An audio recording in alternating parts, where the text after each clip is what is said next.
இன்றே டவுன்லோட் செய்து உங்கள் ஃபேவரட் ஷோக்களை என்ஜாய் பண்ணுங்க. லக்ஷ்மி ஹாஸ்பிட்டல்லையும் இல்ல, வீட்டுக்கும் வரலனா வேற எங்க போயிருப்பா? அண்ணா, ஒருவேளை அண்ணி அவங்க சித்தி வீட்டுக்கு போயிருப்பாங்களோ? போற மாதிரி இருந்தா என்கிட்ட ஒரு வார்த்தை சொல்லிட்டு போயிருப்பாள். வேற எங்க போயிருப்பா?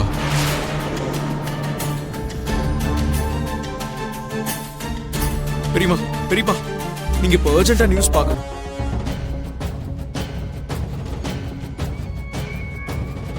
உங்க எல்லாருக்கும் நந்தன் குரூப் ஆஃப் கம்பெனிஸ பத்தி ஒரு ஆங்கிள் மட்டும்தான் தெரிஞ்சிருக்கும்.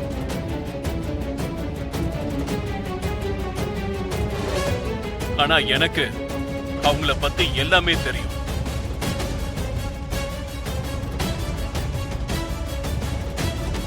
அந்த கம்பெனி வெளியே பார்க்க ஒரு கோட்டை மாதிரி இருக்கும். ஆனா உள்ள போய் பார்த்தா அது பாழடைஞ்ச எறும்பு புத்து.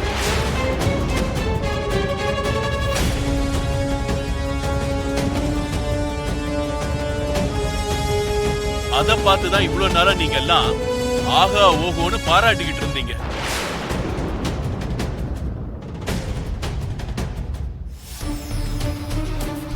பாவம், அவங்களுக்கு என்ன கஷ்டம் வந்துச்சோ என்னவோ, அவங்களோட மருமக லக்ஷ்மி அவங்க பேர்ல இருந்த ஷேர்ஸ் எல்லாத்தையும் என் பேருக்கு எழுதிட்டாங்க.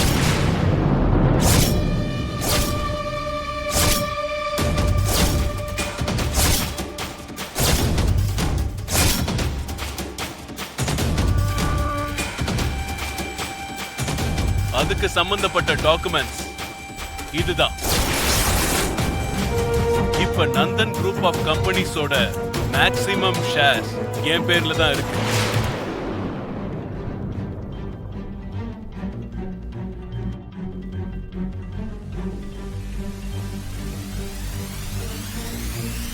அப்படின்னா Nandan group of constructions company மேல முழு அதிகாரமும் இப்ப என்னோட கையில மட்டும்தான் இருக்கு.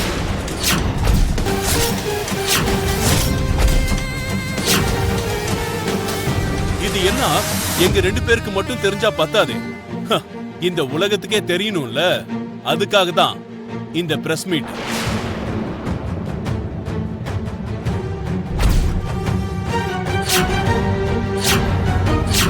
கூடிய சீக்கிரத்துல இன்னும் நிறைய விஷயங்களை வெளியிட போறேன். ஆனா இப்போதைக்கு இந்த ஒரே ஒரு நியூஸை தான் வெளியிடுறேன்.